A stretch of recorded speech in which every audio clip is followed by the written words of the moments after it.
Isso, você está na aula do curso médio em teologia, turma das segundas-feiras, Academia Bíblica Bereia. Então, este é o curso médio em teologia, Academia Bíblica Bereia, turma das segundas-feiras. Hoje é segunda-feira, 2 de agosto de 2021, segunda-feira, 2 de agosto de 2021, a matéria Profetas Menores. Matéria Profetas Menores. Hoje é a terceira aula de Profetas Menores, temos ainda duas pela frente, tá? E me permitam dar uns rápidos avisos. Primeiramente, muito obrigado aos irmãos que puderam, né, pagar as suas mensalidades do mês de agosto. Alguns, entendo, tiveram as suas muitas dificuldades de fazer os seus pagamentos em dia, mas agradeço o esforço daqueles que têm se colocado na brecha para cumprir os seus compromissos com a nossa escola teológica e, consequentemente, manter o seu bom funcionamento. E aqueles alunos que ainda eventualmente não puderam, não conseguiram, é só pegar o telefone e conversar conosco, que a gente, claro, a gente vai trabalhar com as melhores datas para gerar as melhores facilidades para os irmãos. Bom, já estamos num número razoável, acredito que quase tocando a metade do número de alunos. Eu vou falar o que eu vou falar agora no finalzinho, né? Porque no meio do caminho alguns outros alunos vão estar chegando. Eu quero deixar essa informação bem transparente, né, para que todos entendam e também estejamos batalhando com oração. Também quero agradecer os alunos do curso médio que puderam, né, voluntariamente participar do relógio de oração. Agradeço de coração, né? Fizemos para Jesus, para Deus. Então eu quero agradecer aqueles que puderam, aqueles que não puderam. Entendemos que nem todos, né, têm a disponibilidade para separar um período num sábado, né, que é muito corrido, mas agradecemos os que puderam participar e contribuir com o seu grãozinho de areia, orando um período de 30 minutos. Eu quero acreditar que a maioria de vocês viu um avisinho que deixamos hoje no grupo, um avisinho com letras vermelhas. Quantos chegaram a ler esse avisinho? Isto. Deixa eu falar rápido e brevemente, tá? Eu vou voltar a falar sobre este avisinho. Na última quinta-feira, né, fazendo parte do meu tratamento pós-Covid, porque eu ainda estou sob tratamento, foi, infelizmente, detectado um problema. Ele é um pouco grave, não é grave, mas ele é um pouco grave.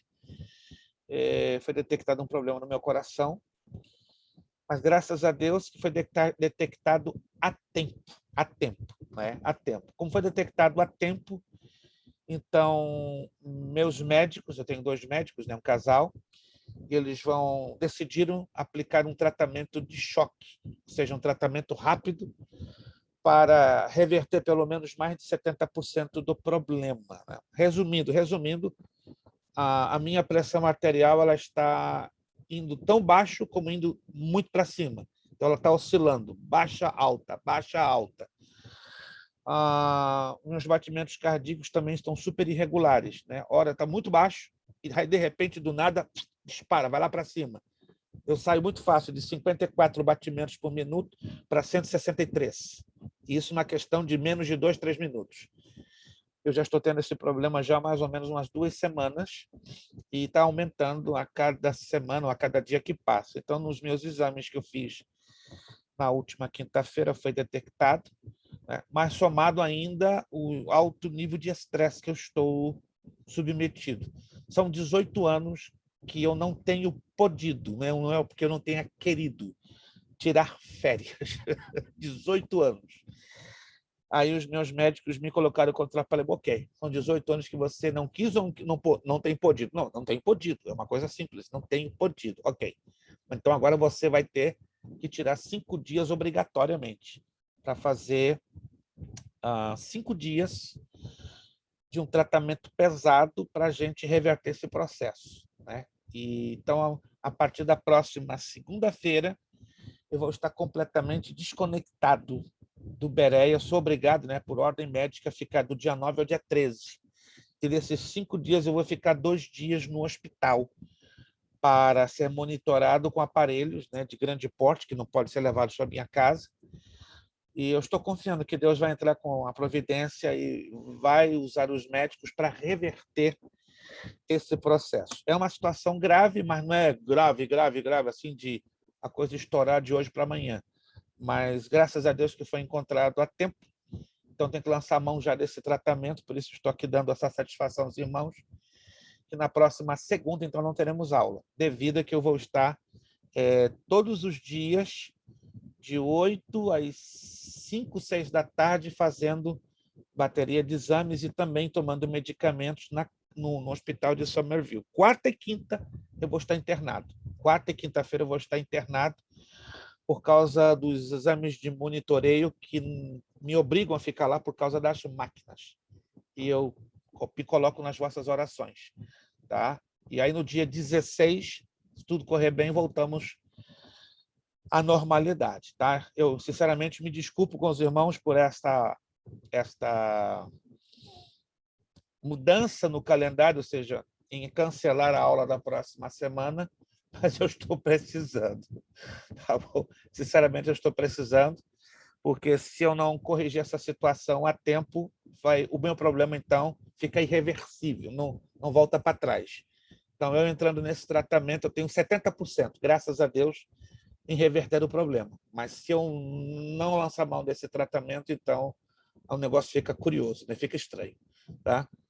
Posso contar com as orações de vocês e a compreensão de vocês, a paciência, sobretudo. Tenho a liberação de vocês, a permissão de vocês para eu me ausentar na próxima segunda? Com certeza, pastor. Ok. Sua saúde em primeiro lugar. Eu lamento, repito, não gosto de mudar planos, eu gosto de levar os meus compromissos com Deus e com vocês bem na linha da marca, entende? Talvez você já me conhece um pouco. Eu sou muito cuidadoso, muito criterioso e um pouco exigente comigo mesmo, então não gosto de faltar com os meus compromissos. Mas eu agradeço a compreensão, o voto de confiança, a paciência e preciso muito das vossas orações. Eu estou crendo que Deus vai usar a mão dos médicos para reverter esse processo e vou ficar novinho em folha. Não vou ser igual o pastor Fabiano, um coração novinho, bonito, né, como de criança de 17 anos. Não vou ficar como o irmão Kleber, que está com o coração aí de uma criança de 5 anos de idade, entendeu? E nem o teu coração do Dione, que é de uma criança novinha, recém-nascida, mas eu estou acreditando que eu vou recuperar bastante coisa e ainda tenho, pelo menos, como diz meu filho, né, bala na agulha para mais 20 anos, né? Só mais 20 anos. Depois de 20 anos eu não posso muito garantir, não. Deus é bom, Deus nos vai dar graça para nós. Em primeiro lugar, a sua saúde, né, pastor? Se cuidar. Porque sem saúde a gente não faz muita coisa. Na verdade, a gente não faz nada, né? Sem saúde a gente não faz nada, não trabalha, não cuida da família, não faz a obra de Deus. Então, gente, na verdade, eu estou sendo obrigado, né, a dar essa paradinha, né, por necessidade de saúde. Mas amém. Graças a Deus, Deus é bom, Deus é fiel, Deus cuida de todas as coisas. Vai ser igual aquele louvor, recebi um novo coração. Ah, minha irmã, isso aí que eu estou correndo atrás. Aquele louvor. Meus irmãos, vamos então à nossa apostila? Vamos à nossa apostila? Então, anotem aí. Então, próxima segunda não teremos aula. Na verdade, eu vou ficar toda a semana que vem completamente desativado. Já estou avisando as demais turmas, entende? Todas as demais turmas estão sendo avisadas. Não posso estar me envolvendo com nenhuma atividade de aula, porque eu vou estar exatamente envolvido com esses exames, e na quarta e na quinta eu vou estar internado. Então, não terei como fazer absolutamente nada, né? Voltarei aos pouquinhos à minha atividade no sábado, dia 14. Então, no sábado, dia 14, eu já estarei liberado para voltar a algum tipo de atividade, e aí, na segunda, 16, estamos aqui, se Deus quiser, firmes e fortes na graça e no poder do Senhor. Página 30. Eu creio que, pelo que eu estou notando aqui, nós não falamos ainda o livro do profeta Amós. Ou já falamos? Ou não? Não falamos, perfeito. Porque a gente gastou um considerável tempo só em cima do nosso irmão Joel. Nosso irmão Joel deu trabalho, meu Deus. mas também é um livro complexo, é um livro profundo, é um livro que abre um leque enorme, gigantesco, né? Creio que os irmãos observaram, né? Somente na curta viagem que nós fizemos dentro do livro do profeta Joel. Livro do profeta Amós, página 30. O nome Amós significa duro de carregar, ou o Senhor sustenta. Que olha que interessante, né? Se você conhece alguém chamado Amós, então esse é o significado do nome Amós. Duro de carregar, ou o Senhor sustenta. Porque as visões que Deus lhe deu eram pesadas mesmo, ou seja, eram visões que comprometiam até mesmo a própria integridade do profeta.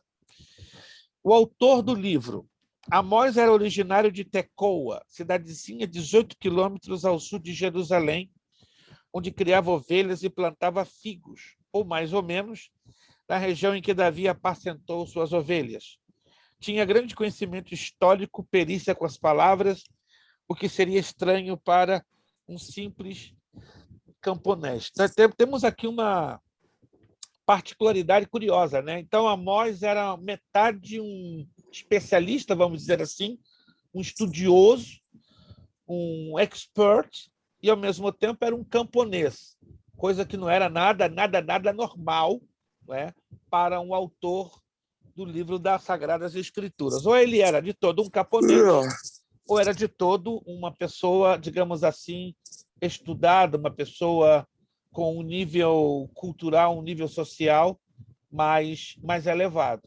Alguém acidentalmente deixou o áudio aberto, fechei de novo, peço, por favor, que mantenha o áudio fechado. Somente quando o aluno for querer participar, gesticule, abra do seu lado e imediatamente depois volte a fechar, porque, repito, qualquer sonzinho atrás de você causa uma tremenda de uma interferência em todos, ok? Agradeço o cuidado que possam ter sobre essa situação.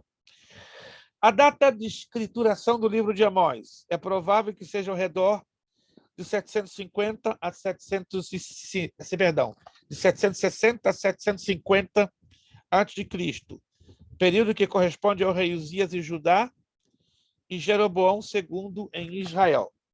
Vamos daqui dar uma paradinha e vamos recapitular aqui umas coisas muito importantes, que eu sei que a maioria de vocês sabe, a maioria de vocês já tem na mente, gravado, registrado, outros têm registrado, anotado em papel, e outros, por alguma razão, não sabem. E você não é obrigado a saber, claro, estamos aqui para juntos aprendermos. Mas, repito, eventualmente, alguns de vocês que têm lido a apostila, investigado, pesquisado, vão entender o teor das perguntas que eu vou fazer agora. Preste bastante atenção. A nação de Israel, antes de ser dividida em duas nações, dois reinos, era o chamado Israel Unido, ou Reino Unido de Israel. Vou repetir a abordagem para você começar a compreender e começar a ligar os pontos e entender a pergunta que eu vou fazer agora. Antes da divisão das tribos, ou do fato da nação ter sido quebrada em duas, a nação de Israel teve um período de reinado sendo um único reino, conhecido na história bíblica de Reino Unido de Israel. O Reino Unido de Israel teve 3 reis. Preste atenção. Teve 3 reis. Eu gostaria de saber, na ordem do tempo, quem foi o primeiro rei, o segundo e o terceiro rei do Israel Unido. Vamos lá. Qualquer um pode me responder. Saul, Davi, Salomão. Saul, Davi e Salomão. Quem sabia sobre isso? Quem sabia? Algumas mãos não levantaram, quer dizer, não sabiam. Isso é um péssimo sinal. Desculpa a franqueza. Péssimo sinal. Todo mundo sabe, pastor. Mas algumas mãos não levantaram e isso quer dizer que é um péssimo sinal. Ah, tá. É um péssimo sinal. Desculpe a franqueza, né? Não estamos no jardim da infância e nem no básico em teologia. Desculpe, eu não estou ofendendo absolutamente ninguém. É que me assusta, me surpreende, me deixa boquiaberto. Não é que eu estou querendo complicar a sua vida, mas pode acreditar. eu vou cobrar um pouquinho mais dos alunos, porque no básico faz sentido que o aluno não tenha isso em mente, mas no médio, confesso, não faz sentido. Não faz, pelo menos na minha pequena, pobre cabeça. No médio em teologia, não faz absolutamente... Quando estão entendendo a minha abordagem, gente? Quando estão entendendo a minha abordagem? Não se sintam ofendidos, por favor. Eu entendo que alguns têm até uma sensibilidade um pouquinho mais sensível, né? Mas entenda, a intenção não é ofender a ninguém, mas eu vou começar a cobrar um pouquinho mais, né? Não é que eu não vou dificultar a vida dos alunos, não, a intenção minha não é essa, mas eu vou cobrar um pouquinho mais, entende? Vou exigir um pouquinho mais, porque não faz sentido, irmão. Só que amanhã mais tarde, vocês com um diploma na mão, com um certificado na mão, né, vocês vão ser abordados. Isso é com certeza fato sacramentado, tá? Por pastores, por pessoas que não são pastores, vão lhe fazer perguntas bem básicas, que aqui alguns alunos não conseguem nem se lembrar e muito menos responder. E aí fica uma coisa constrangedora para o aluno, não é? E aí vão te perguntar, onde você estudou teologia? Aí quando você diz, na Academia Bíblica Beré, rapaz, então, essa escola não é de nada. Então fica, entende? Um peso de compromisso sobre... Não se sinta mal por dizer isso. Eu estou trabalhando com fatos, né? E contra fatos não há argumentos, não há argumentos. Então, entenda o meu ponto de vista, né? Não estou sendo intransigente, mas não faz sentido estar no médio em teologia um aluno não ter esta noção básica. Vou repetir, básica, é muito básica, porque do contrário, meu Deus, vai ficar um negócio meio complicado. Quantos estão me entendendo, por favor? Que eu quero ter certeza que todos estão me entendendo. Ok. Tá? Entenda, eu não vou dificultar a sua vida, mas vou exigir um pouquinho mais. E até vai me forçar a mudar um pouco a prova.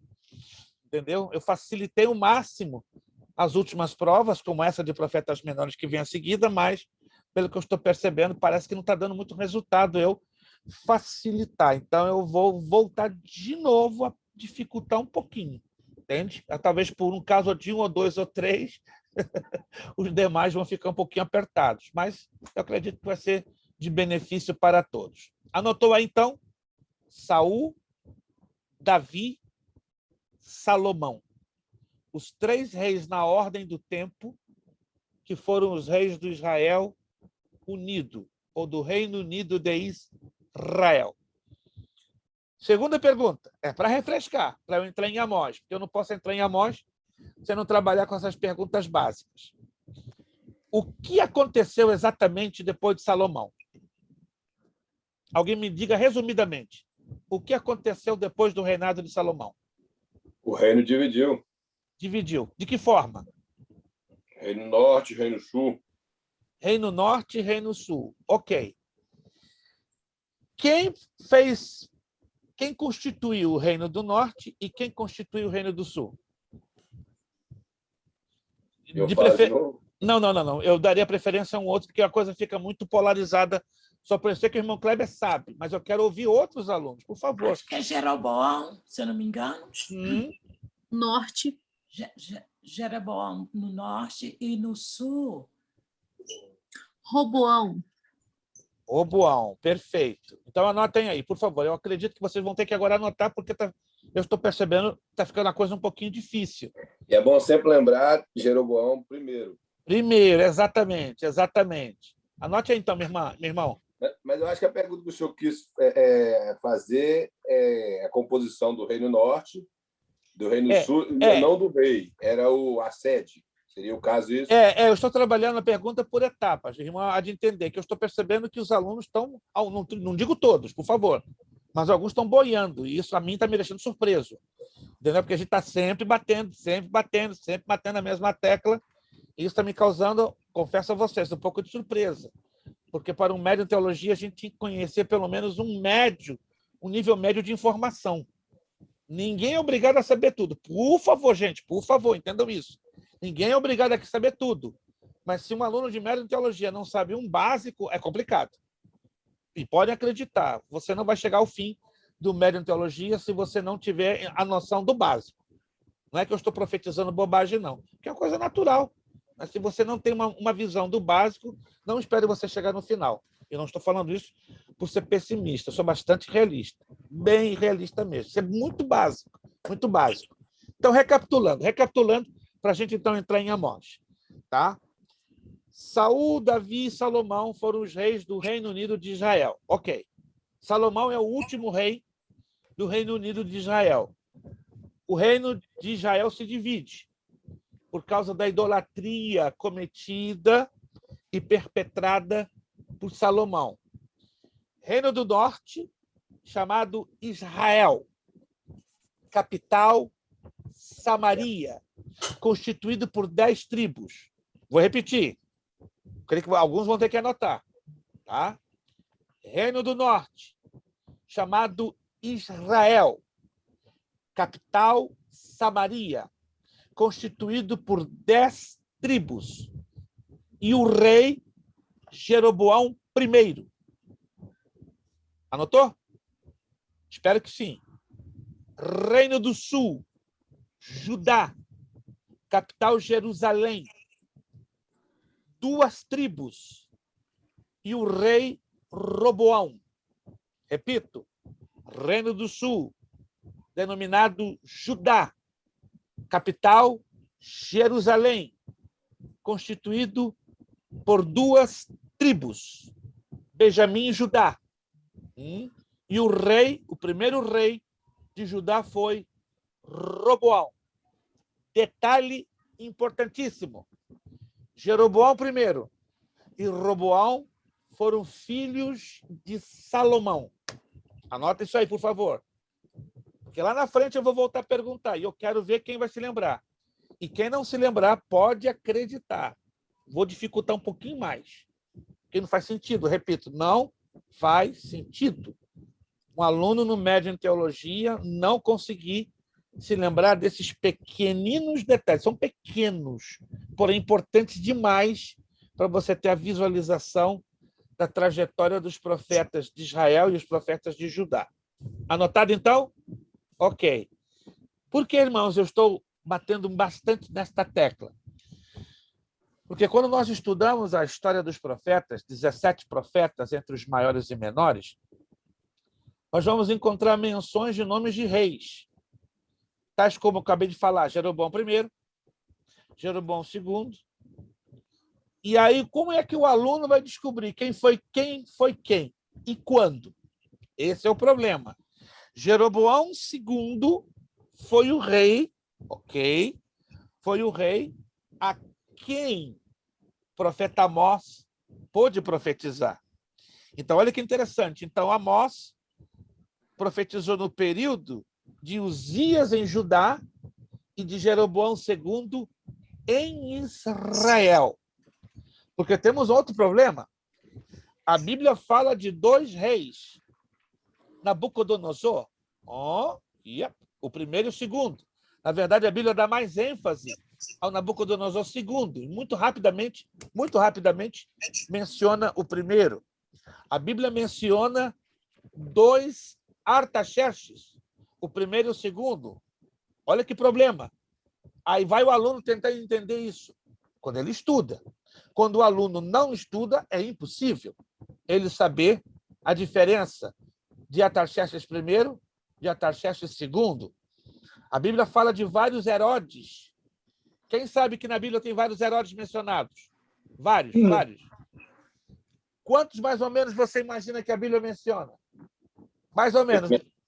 A Bíblia menciona 4, mas são 7. São 7. A Bíblia menciona 4, mas são 7. Aí o nosso problema. Será que nós sabemos identificar 4 desses 7 Herodes na Bíblia? É um outro problema. Entende? Eu quero evitar com que vocês, lá no futuro, sejam abordados por pessoas que definitivamente conhecem a Bíblia. Eu quero acreditar que vocês conhecem a Bíblia. Não estou aqui exigindo que vocês conheçam como doutores em teologia, não, mas como estudantes do médio. Sim, aí faz sentido. Mas se um estudante do médio não tem uma noção do básico, estão me entendendo? O negócio fica bem complicado, bem difícil. Aí eu quero evitar que alguns de vocês passem até vergonha, com todo respeito. Já vi aluno de seminário, de outros seminários, passando vergonha, né? Diante de pastores, diante de irmãs, de círculo de oração, já vi. O pastor, que isso vai servir? Irmãos, crescer na graça e no conhecimento é uma tarefa difícil, é uma tarefa fácil, é uma tarefa simples, né? É uma tarefa difícil. Mas que bom quando a gente consegue reter pelo menos algumas coisinhas básicas na nossa mente, no nosso coração. Sabe por quê? Porque ajuda-nos a entender melhor esse livro.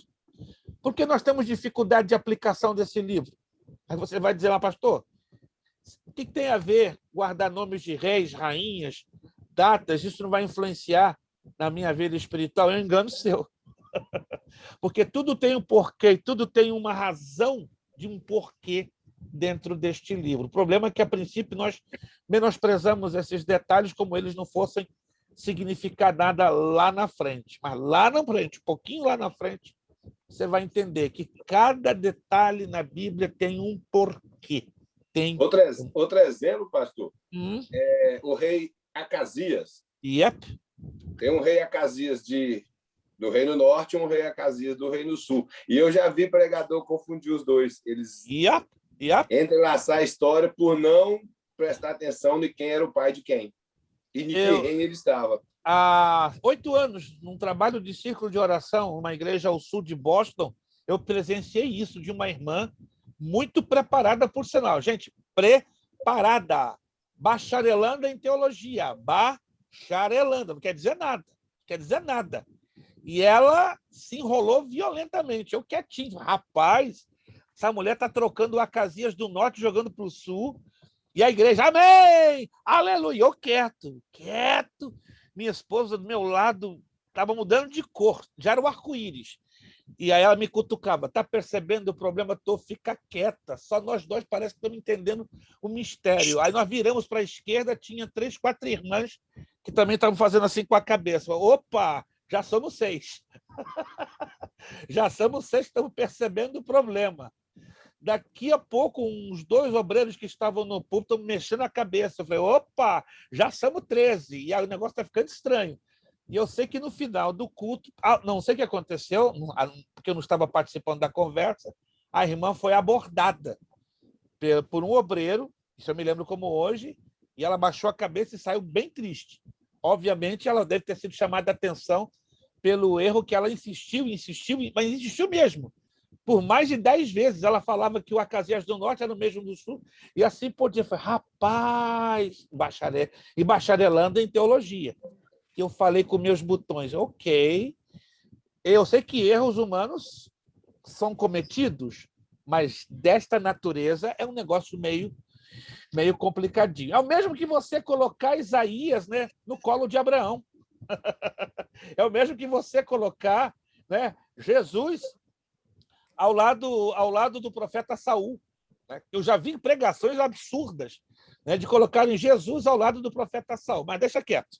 A gente vai avançar e você vai ver que importante é termos atenção nos detalhes que a Escritura Sagrada nos dizem. Vamos lá.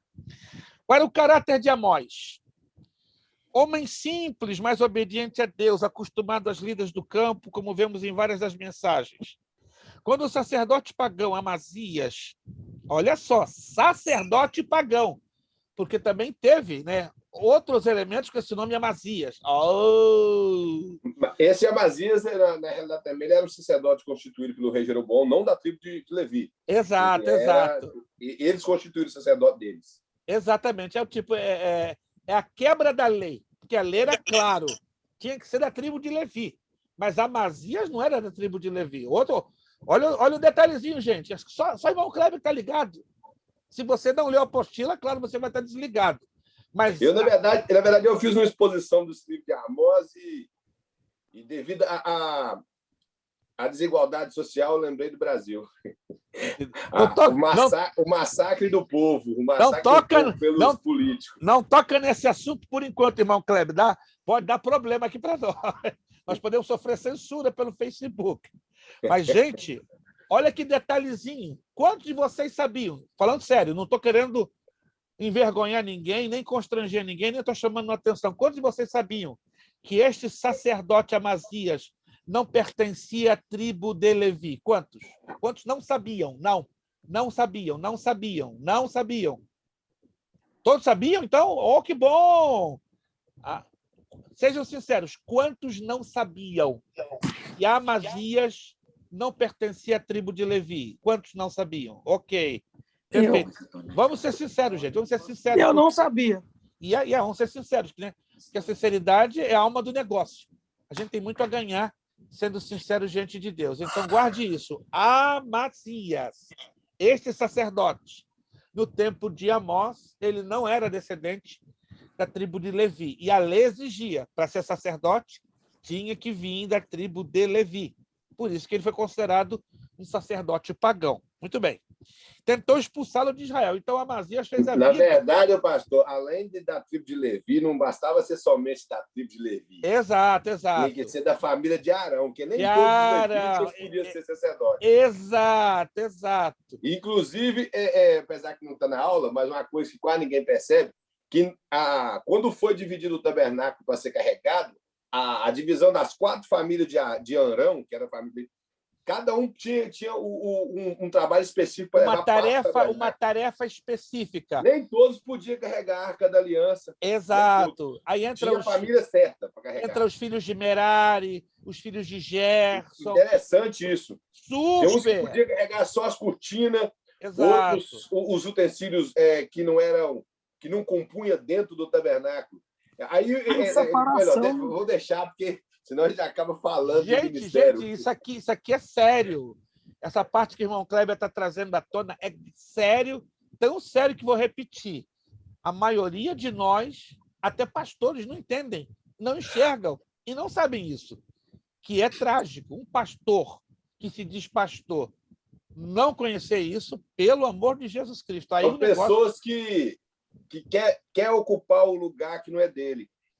Querendo apresentar culto a Deus com um carro novo, como fez Davi, mas sem ortodoxia. Para mim é isso. Ele preparou carro novo, boi novo, mas a arca não podia ser carregada em carro, tinha que ser carregada em varais de ouro. Exato. Então... Aí dessa lição também aprendemos do crente cheio das boas intenções, mas não fazendo a coisa certa. Né? Como aquele, né? Usar. Lembra de usar? É o crente cheio de boa intenção. Morreu queimado. Exato, porque ele viu a arca, né, já balançando no carro de bois.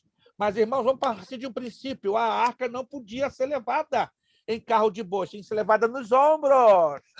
Então, aí o erro foi generalizado. Aí vai o bom intencionado, usar da vida, tocou a mãozinha na arca. Tchau. E o interessante que eu vejo nessa parte da arca, que muita gente pergunta, como que o cristão tem que tomar cuidado com as coisas de Deus, porque ele conhece as coisas de Deus. E por isso que, na verdade, o cristão tem que conhecer as coisas de Deus. Porque a arca ficou na terra dos filisteus, e os filisteus pegavam na arca e não aconteceu nada com eles. Isso é fantástico.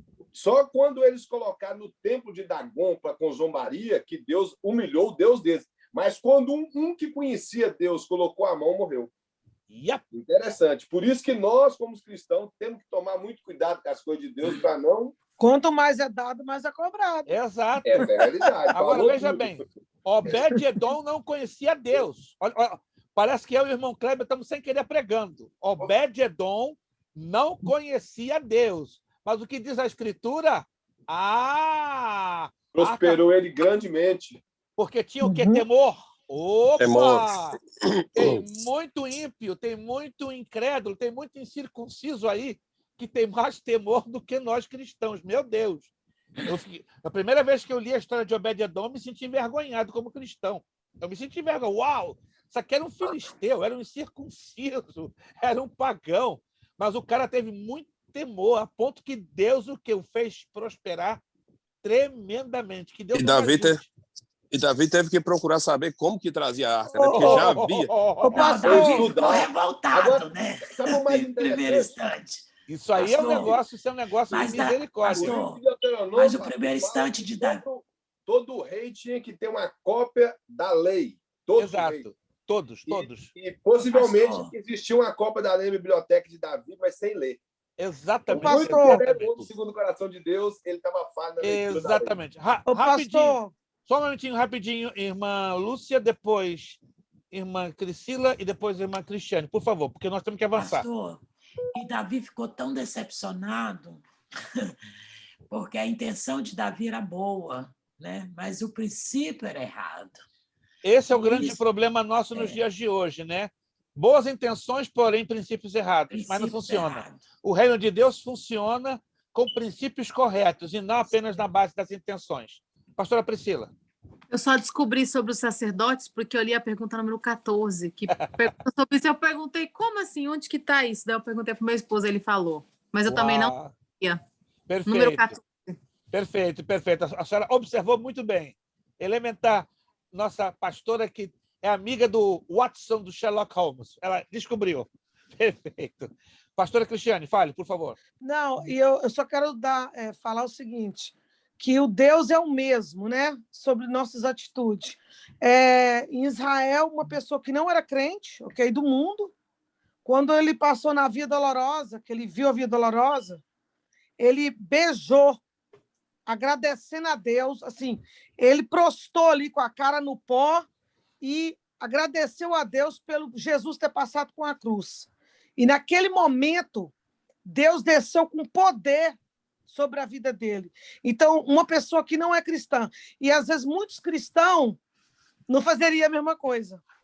É a questão da atitude, né? Deus leva muito de agradecimento, né? Yeah. E de humilhação. Deus considera muitíssimo a nossa atitude. Muito, muito, muito. Vamos lá, gente. Amós. Amós viveu num período... Olha que interessante. Só fechando o caráter, né? Quando o sacerdote pagão Amazias tentou expulsá-lo de Israel, ele resistiu porque entendia que as visões que tinha recebido vieram realmente de Deus. Ou seja, o sem vergonha do Amazias, né? Digo, sem vergonha, ele sabia que as visões que Amós recebia eram de fato da parte de Deus. Como o cara era tão sem vergonha e tinha o discernimento que era de Deus, com mais razão ele batalhou para expulsar Amós, para fazer a vida de Amós um inferno. A gente aprende uma grande lição, né? Quando nós, cada um de nós, começamos a ser usados por Deus, os nossos inimigos, os nossos opositores, eles têm a exata noção. Epa, Maria Duba está sendo usada por Deus. Epa, a Micaele está sendo usada por Deus. Opa, a Eliadna está sendo usada por Deus. Então, é a hora de baixar a mão em cima delas. Veja que coisa interessante, né? Os nossos opositores reconhecem quando Deus está nos usando. E mesmo assim, eles têm um atrevimento de se levantarem para nos derrubar, para nos incomodar, para nos desencorajar. Mas esse é o processo, irmãos, do mundo espiritual. Não espere aplausos. Não vamos esperar aplausos. Hein? Não estou querendo dizer que não devemos agradecer aqueles que nos apoiam, que nos respaldam, que oram por nós, mas muitas das vezes somos surpreendidos com aquelas pessoas que menos imaginavam que vão desejar ver a nossa queda, né? E em alguns casos, o ataque não vem do lado de fora, vem do lado de dentro, não é verdade? Mas isso aí tem que acontecer porque o trigo e o joio precisam ser revelados com o passar do tempo, né? Muitas das vezes pensamos que A, B e C é trigo, trigo, trigo. Não podemos julgar ninguém. Não podemos, a Bíblia não nos proíbe. Mas as circunstâncias e a ação do Espírito Santo fazem, né, com que o trigo e o joio sejam bem separadinhos, bem manifestos, né, porque também é bíblico, né, que isso estaria acontecendo nos últimos dias. Aspectos históricos. Amós viveu num período de grande progresso nacional, tanto em Israel como Judá, por causa da paz e do progresso. Os israelitas achavam que o relacionamento com Deus era bom, embora continuassem com culto ao bezerro de ouro e a Baal. Opa! Continuar adorando o bezerro de ouro. A gente pensa que a adoração ao bezerro de ouro só foi no Sinai? Havia adoração do bezerro de ouro ali no tempo de Amós. Quantos de vocês sabiam disso? Que a adoração ao bezerro de ouro estava também acontecendo no tempo de Amós? Quantos não sabiam? Desculpa, vou inverter a pergunta. Quantos não sabiam? Eu. Papai do céu. Tinham dois bezerros. Dois, um em Dan e um em Betel. Exato. Papai do céu. E o interessante é assim, não que eu estou querendo dizer, talvez até o senhor ia falar, qual a razão que ele fez isso? Para que o povo não fosse em Jerusalém. Exatamente, era para impedir. Para que eles não voltassem para o reino. Exato. O negócio foi feito com má intenção, para realmente bloquear o povo de encontrar o verdadeiro Deus, o Deus de Israel, que estava sendo adorado aonde? Em Jerusalém. Eu até falei sexta-feira a respeito desse tipo de coisa na escola bíblica, que baseado na vida do rei Acasias, que hoje em dia as pessoas se preocupam com o seu status, não preocupam com as ovelhas. Nós estamos falando de líder. Não tem preocupação com as ovelhas. Então, essa busca de poder que os obreiros estão tendo ultimamente, de que a igreja é minha, a convenção é minha. Eu estou falando que eu sou da Assembleia de Deus, nós é de uma igreja convencionada, então eu vejo isso demais. Eu gosto de falar da igreja que eu sou, que é muito fácil eu falar da Quadrangular, da Batista, das demais igrejas. Então eu falo da igreja que eu sou. Eu vejo isso demais, essa busca de poder. Então, ninguém aceita ser substituído. Uma vez alguém me perguntou assim, por que Deus perdoou Davi e não perdoou Saul? Falei, simples, Saul não buscou perdão. Falei, exatamente. Davi, o Salmo 51 mostra ele buscando perdão. Saul, toda vez que Saul queria consultar a Deus, é para que Deus revertesse a profecia de que ele riscaria o trono dele. Ele não preocupou em perdão, ele preocupou em não sair do trono.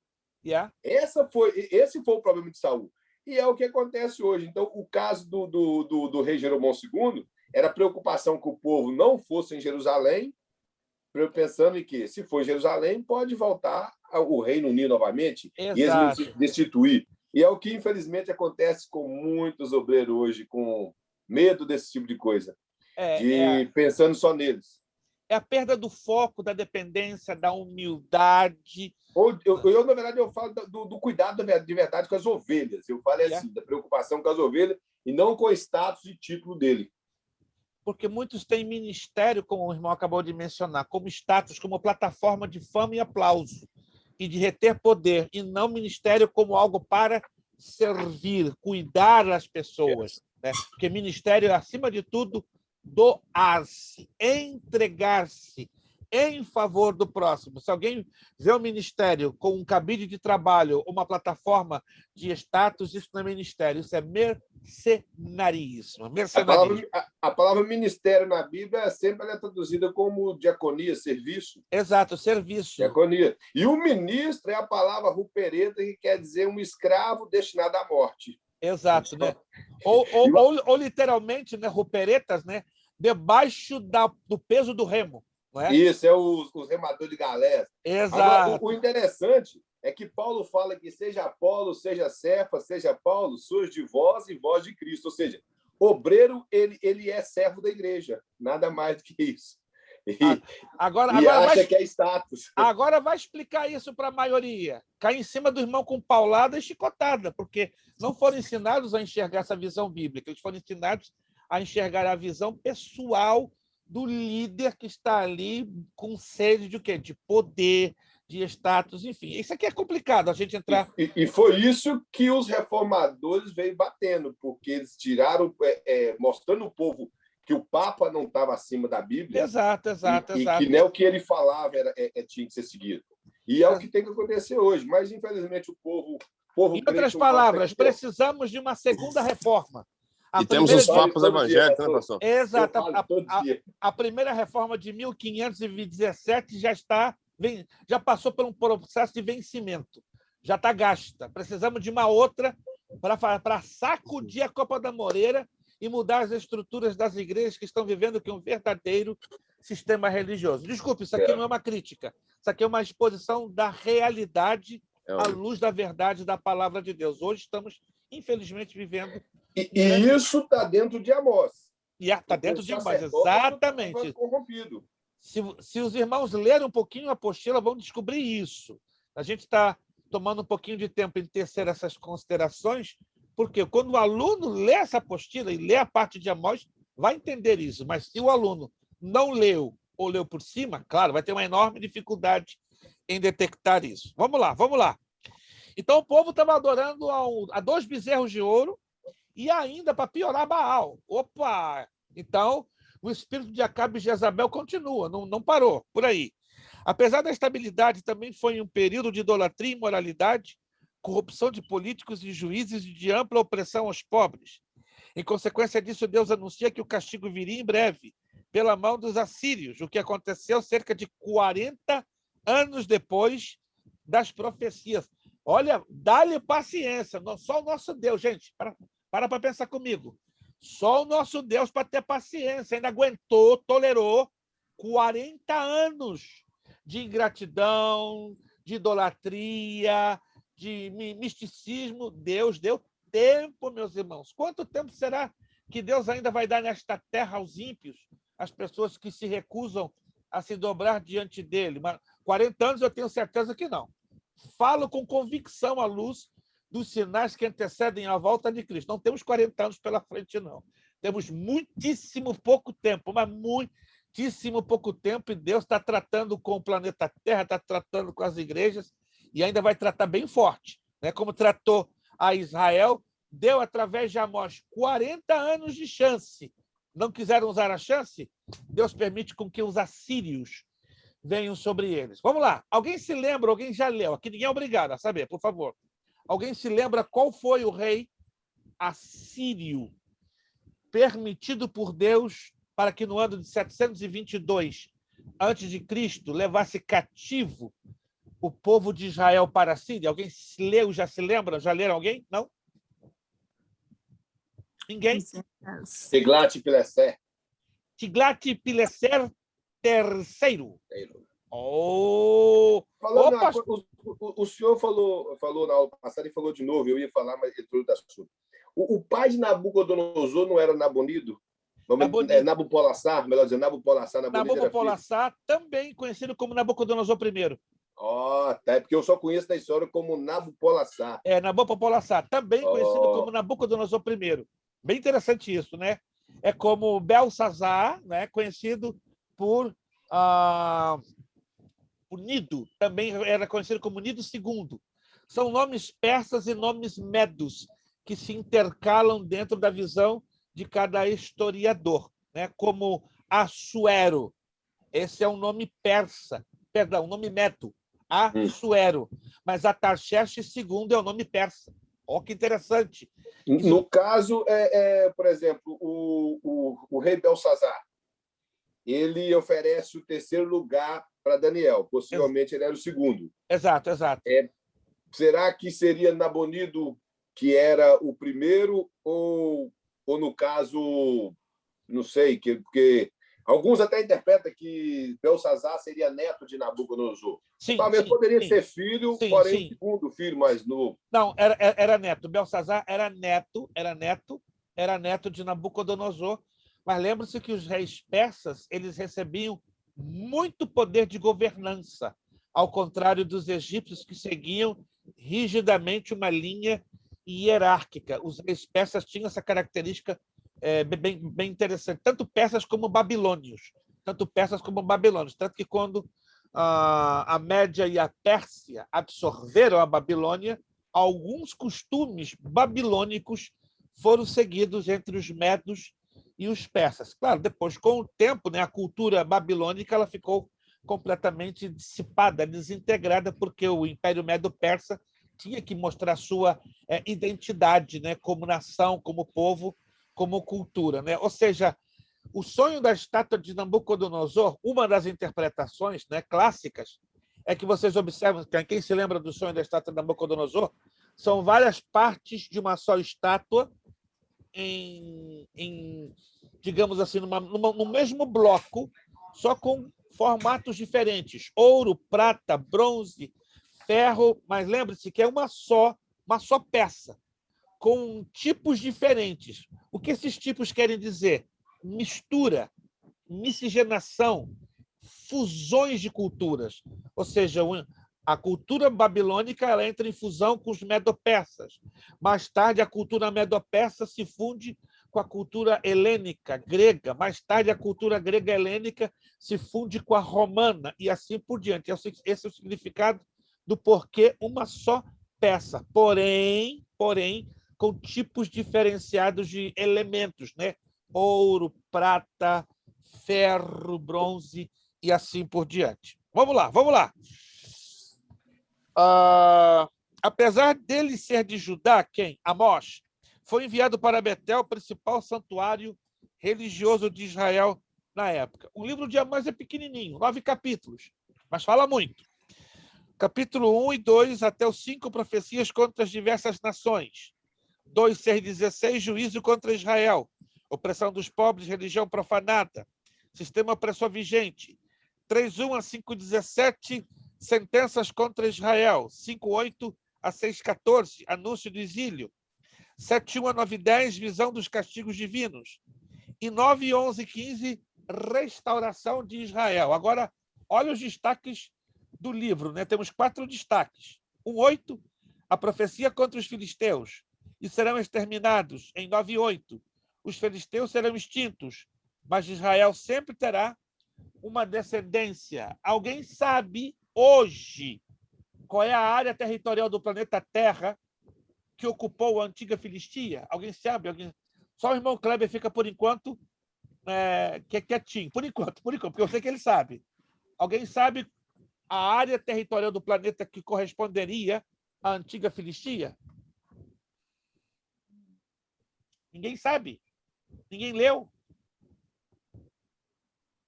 Eu sugiro que você leia um pouquinho a apostila, só um pouquinho, não precisa muito não. Anote aí. O território dos filisteus atualmente é a faixa de Gaza. O território antigo dos filisteus, anote aí em algum lugar, de repente aí pertinho dessa referência que estamos falando. Nos dias de hoje é a faixa de Gaza. Aí você vai lá no mapa e descobre que a faixa de Gaza é o exato território que ocupou no passado os filisteus. Vamos lá. Capítulo 4 de Amós. Deus permitiu que o povo tivesse falta de alimentos, reteve chuva, mandou sede, castigou os jardins, as vinhas, gafanhotos, pragas como no Egito, matou os jovens à espada, destruiu cidades, e mesmo assim vocês não se voltaram para mim. Pergunta: dos livros dos profetas, quais são aqueles que são mencionados pragas de gafanhotos? Vamos lá. O livro dos profetas, há menção de Deus. Deus menciona como? Malaquias. Malaquias é o primeiro, né? Quem se esquecer de Malaquias, dá um bom de um peteleco na orelha. Então, Joel e Amós. Anote aí. Malaquias, Joel e Amós. Falam de praga de gafanhotos sobre a nação de Israel. Malaquias, Joel e Amós. Importante demais. Se você, aluno, não guardar isso, eu acredito que fica bem mais complicado você avançar no médio em teologia. Vamos lá. O menor livro dos profetas menores, também considerado um dos menores livros da Bíblia Sagrada. Obadias. Muita atenção, gente. Por favor, não me cometa essa gafe. Não existe essa de você dizer Obadias capítulo 1, verso 8. Não existe capítulo em Obadias, gente. Por favor, se usa como forma de expressão um capítulo, mas se você olhar a estrutura do livro do profeta Obadias, nunca foi e nunca será formato de capítulo, somente versículos. Algo parecido com a epístola de Judas, 2ª e 3ª de João. Não tem capítulos, só tem versículos. Anotado? Anotado, gente? Obadias não se conta por capítulos, se conta por versículos. Então, quando você faz uma menção do livro do profeta Obadias, é Obadias, versículo 4. Obadias, versículo 10. Obadias, versículo 2. Por favor, não cometa o gafe de dizer capítulo, porque não é capítulo, não existe. Que é um grupo pequeno de versículos. Vamos lá. Obadias. O nome significa adorador ou servo de Deus. O profeta Obadias, contemporâneo de Jeremias, na época da destruição de Jerusalém pelos babilônicos. Não se esqueça, Jerusalém foi destruída, queimada e saqueada por Nabucodonosor II em 586 a.C. O que isso quer dizer? Que Obadias ouviu falar sobre Jeremias, mas nenhum lugar da Bíblia, nem na história, nos afiança, nos prova que Obadias e Jeremias se conheceram, mas que ouviram falar da existência tanto de um como de outro. Isso quer dizer contemporâneos. Eles acompanharam, de uma certa forma ou de outra, o ministério de um e o ministério de outro. Pastor, sim. O meu professor um dia estava dizendo para nós o seguinte, que o Obadias, ele era edomita, que fala, de nascimento, e mais tarde que ele se converteu ao judaísmo, e ele foi um dos alunos do profeta Elias. É possível. Existe essa tradição talmúdica, ela vem do Talmud, o livro das tradições judaicas. Então, no Talmud é que nós lemos isto, né? Mas em nenhum lugar da Bíblia dá base para fazermos essa afirmação, mas não é de todo, vamos dizer, absurda. Ela pode... Mas uma coisa é o tempo aí ficou muito longe de Elias a Jeremias. Pelo lado do o tempo... Obadias, que é citado um Obadias no livro de Reis, mas é o Obadias que é criado da rainha Jezabel, que salvou o profeta. Isto, que é diferenciado... O Flávio Josefo, ele afirma no livro, que eu também não concordo com ele, que esse Obadias é o mesmo, ele é o marido da viúva do azeite do capítulo 4 do livro de 2 Reis. Aí não encaixa. Aí tem realmente um problema da distância. Não encaixa também porque o Obadias que escondeu os profetas era criado da rainha Jezabel. Já o filho do profeta que morreu e deixou a mulher com dívida, ele era filho de profeta. Então ele era o servo de Eliseu. Ele não tem nada a ver, não vivia em palácio. Em outras palavras, nem tudo que Flávio Josefo registrou ou que o Talmud registrou tem amparo 100% histórico e real, porque são teorias, são suposições. Eles fogem muito do tempo bíblico com as comparações de nomes, principalmente o Flávio Josefo, né? Quando se fala do Velho Testamento, ele erra muito. Exato, infelizmente, né? É por falta de precisão histórica, falta de documentação, digamos assim, abundante, mas, de qualquer maneira, Josefo deixou um registro valiosíssimo, embora em tudo ele não acertou, com certeza, né? Não, é rico demais o material dele, isso aí não, sem dúvida. Tanto que os historiadores... E o Midrash?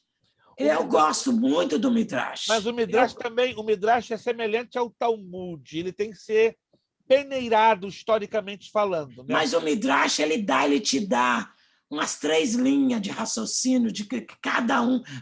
Eu gosto deles por isso, porque porque, querendo ou não, cada um dos grupos do judaísmo, seja ele como é que fala? Os ortodoxos. Os ortodoxos, os sefaraditas e os abídicos. Então, quer dizer, eu gosto do Midrash porque ele te dá a linha de pensamento de todos eles. As 3 linhas, exato. Aí nós temos que peneirar para não cometermos nem excessos para mais ou para menos, né? Mas é interessante, temos que analisar com carinho as visões... O Talmud só prestou com os escritos de Esdras. De Esdras, exato. As emendas que ele sofreu... Eu discordo. As emendas que ele sofreu foi triste. Discordo. É por causa das emendas. Se a senhora observar bem... Ele sofre emenda até hoje. Exato. No Concílio de Trento... É claro que tem muita coisa boa. Isso aí claro. Sem dúvida. Mas não podemos nos esquecer que no Concílio de Trento houve a adição do livro de Esdras e do livro de Neemias. Esse é o problema. Que a Igreja Católica ela fez as chamadas adições, e daí gerou os livros apócrifos, né? Seriam a adição de Esdras e Neemias. Deixa eu avançar aqui para a gente entrar em Obadias. Ele é pequenininho. Eu não sei se alguns de vocês já assistiram a novela Jezabel. Alguém já assistiu aquela novela? Jezabel? Ninguém assistiu, só eu fiquei sozinho na estalada. Meu Deus. Só o senhor que é noveleiro, pastor. Aquela novela Jezabel, ela mostra o Obadias, criado da rainha Jezabel. Eu vou assistir. É bem interessante, que não tem nada a ver com o profeta Obadias que estamos mencionando. Né? É super interessante. Então, nós temos que ter cuidado com os nomes correlatos, os nomes semelhantes na Bíblia, por causa da linha do tempo. Parece que ele presenciou, do jeito que ele escreve, a primeira invasão de Jerusalém da destruição. Parece que ele presenciou. Dá a entender. Ele escreve que os edomitas eles saquearam Jerusalém.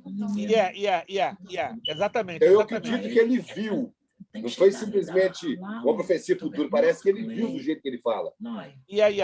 Alguém deixou o áudio aberto, por favor, me faça a bondade de fechar, porque fica complicado a gente continuar dando aula. Eu acho que vou ter que fechar de novo aqui. Peço, por favor, quando alguém participar, entra e fecha o áudio, por favor. Fechei de novo. Se for abrir, não esquece de fechar.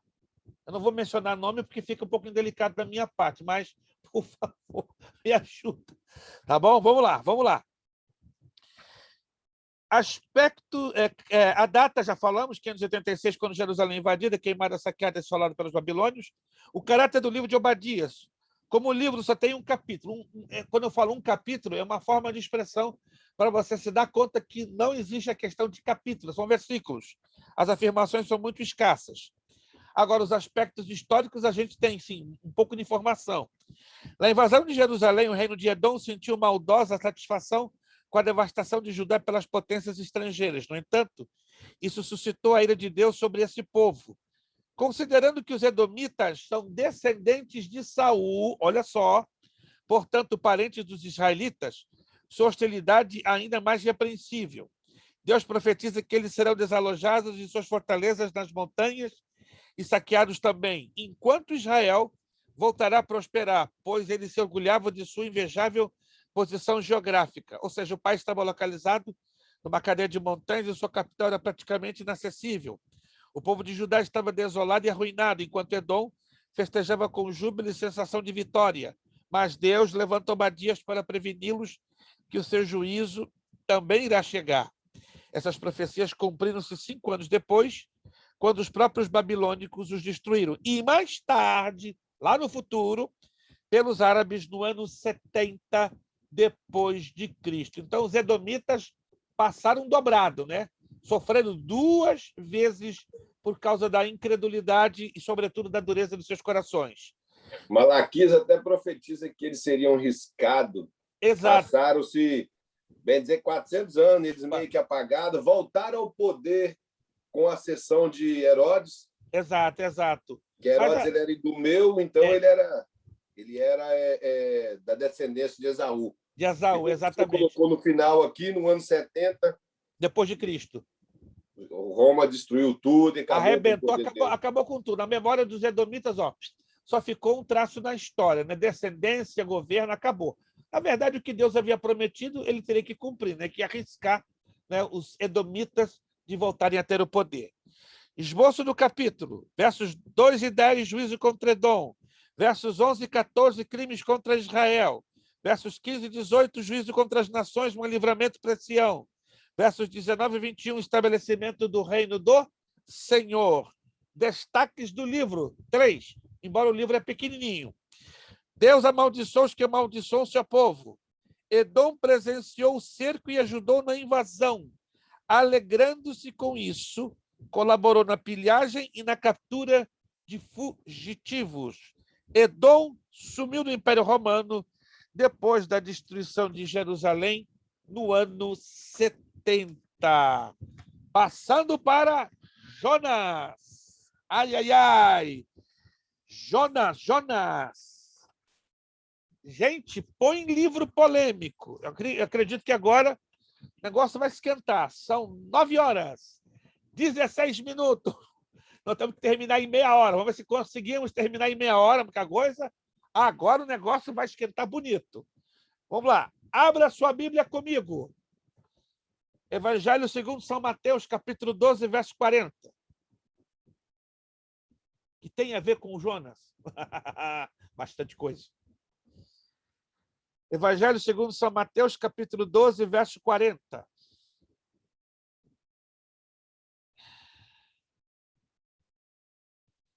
Evangelho segundo São Mateus, capítulo 12, verso de número 40. Vou aguardar que todos abram sua Bíblia, mesmo aqueles que estão aí no invisível, né? Porque alguns irmãos estão no invisível, fiquem à vontade, contanto que estejam nos vendo e nos ouvindo. Evangelho segundo São Mateus, capítulo 12, verso 40. Quantos de vocês, pergunto, não é uma obrigação ou uma obrigatoriedade, teriam mais de 2 traduções da Bíblia Sagrada aí em seu poder? Quantos? Mais de 2? 2. Ok. O aluno que não tem mais de 2, me deixa saber, que a Bereia vai ter alegria de te dar um presente. Uma tradução da Bíblia. Você me diz qual é a que você tem e eu te dou aquela que você não tem. Sinceramente. Porque um aluno que não tem, repito uma vez mais, pelo menos 2 traduções diferentes da Bíblia, o negócio está meio complicado. Mas por quê? Isso agora vai se tornar uma pequena obrigatoriedade. Por quê, irmãos? Porque um aluno que só tem uma tradução da Bíblia, o que indica, ele tem enorme dificuldade de estudar. Enorme. Enorme. Ou seja, não faz sentido. Entendeu? Então, a minha humilde recomendação, lute e batalhe para ter pelo menos 2. Qual delas, pastor? A que você quiser. Se você tiver alguma dúvida, eu vou postar no final da aula, no grupo, as melhores traduções de Ferreira de Almeida. Só de Ferreira de Almeida, não contando com as outras traduções. E aí você se esforça para ter pelo menos 2 dessa listinha que a gente vai passar, que vão ser em torno de 5, 6. Tá? CPAD, Gerizim, Burgos, tem à disposição. Mas eu vou colocar isso agora como uma necessidade. Você não é obrigado, mas você vai sentir na pele que se você insistir em manter só 2 traduções, a coisa vai ficar apertada, estreita para você. Por que necessidade de mais de 2 traduções? Temos que aprender, irmãos, a fazermos comparações e descobrir qual é a tradução que mais atende às necessidades de um estudo bíblico com precisão. Eu vou usar aqui 2 traduções nas minhas mãos. Preste atenção. Vou tomar um pouquinho de tempo, mas isso aqui vai valer a pena para nós tirarmos de uma vez por todas, algumas dúvidas sobre tradução e sobre colocações que nós ouvimos de maneira um pouco indevidas. Eu tenho aqui comigo a ARA, Almeida Revista Atualizada. Quem tem aí a Almeida Revista Atualizada? Alguém tem? Uma Maria Duva, uma Eliadna. Quem mais tem a ARA? Irmão José de Souza, irmão Kleber, irmã Marlene. Alguém tem mais a ARA? Irmã Micaele, Eu. Alexandre Guerreiro, a pastora Cristiane. Quem tem mais a ARA? Almeida Revista Atualizada. Irmã Eliadna. Ok. Quem tem a Almeida, irmão Odaí também tem a ARA. Perfeito. Quem de vocês tem aí agora na mão Almeida Revista Corrigida, ARC? Irmã Ana Santos, Erildo, irmão José de Souza também. Quem mais? Irmão Odaí, irmã Marlene. Estou vendo que irmã Marlene tem 2. Muito bom. Irmão Kleber, irmã Maria Duva, eu acho que eu não tenho a ARC. Ou tem? Almeida Revista tem. Está ali. Já vi. Pela capa já identifiquei. Perfeito. Você que não tem 2 traduções vai ter dificuldade de entender agora o que eu vou lhe dizer. Aí você vai entender a necessidade para compreender o estudo bíblico. Irmão Gleick teria 1 ou 2 traduções. Desculpe, irmão, perguntar. Está ali, olha lá. Se o irmão Gleick não tiver 2 traduções, gente, eu jogo a bola para ele continuar a aula e vou embora. Sério? Falando sério. Se ele não tivesse, já estava esperando, já estava até com o meu coração respirando fundo. Será que o irmão Gleick não tem 2 traduções? Pastor? Não é possível. Ô, pastor. Tem. Eu ganhei de aniversário essas 2 aqui, ó. Esse dá para você pegar aí. É a Wycliffe e a King James. Yeah? Isso. Rapaz! Ganhei de aniversário. É covardia, pastor. Isso é covardia. Lhe deram uma R30, nem R15, é uma R30. Isso é covardia, pastor. Por favor, sai fora, porque o pastor está com um torpedo violento nas mãos. Meu Deus. De estudo, elas são excelentes, tá? Agora, dê uma olhadinha qual é a tradução da Wycliffe. Se Almeida Revista Corrigida ou atualizada. Abre na entrada da Bíblia. Abre na entrada da Bíblia que o irmão vai descobrir se ela é ARA ou ARC. Mas tudo bem. Por que eu estou insistindo nisso? Eu vou ler agora, me acompanhe, por favor. Almeida Revista Corrigida, ARC. Me acompanhe. Mateus capítulo 12, verso 40. Por favor, todos que tiverem nas suas mãos Almeida Revista Corrigida, me acompanhe a leitura. Mateus 12, 40. Pois como Jonas esteve 3 dias e 3 noites no ventre da baleia, assim estará o Filho do Homem 3 dias e 3 noites no seio da terra. Não é baleia, não, né? Presta atenção, gente. Vamos prestar atenção. Quem leu comigo a Almeida Revista Corrigida? Quem leu comigo? Vou repetir de novo. Ó, passa o highlight lá. Pois como Jonas esteve 3 dias e 3 noites no ventre da baleia, assim também estará o Filho do Homem 3 dias e 3 noites no seio da terra. Agora, Almeida Revista Atualizada. O mesmo versículo, só que na ARA. Porque assim como esteve Jonas 3 dias e 3 noites no ventre do grande peixe, assim o Filho do Homem estará 3 dias e 3 noites no coração da terra. Quem percebeu a diferença nas duas traduções? Alguém percebeu? Peixe e baleia. Aí a pergunta de 10 milhões de dólares. Qual das duas está certa? E qual das duas está errada? Do peixe.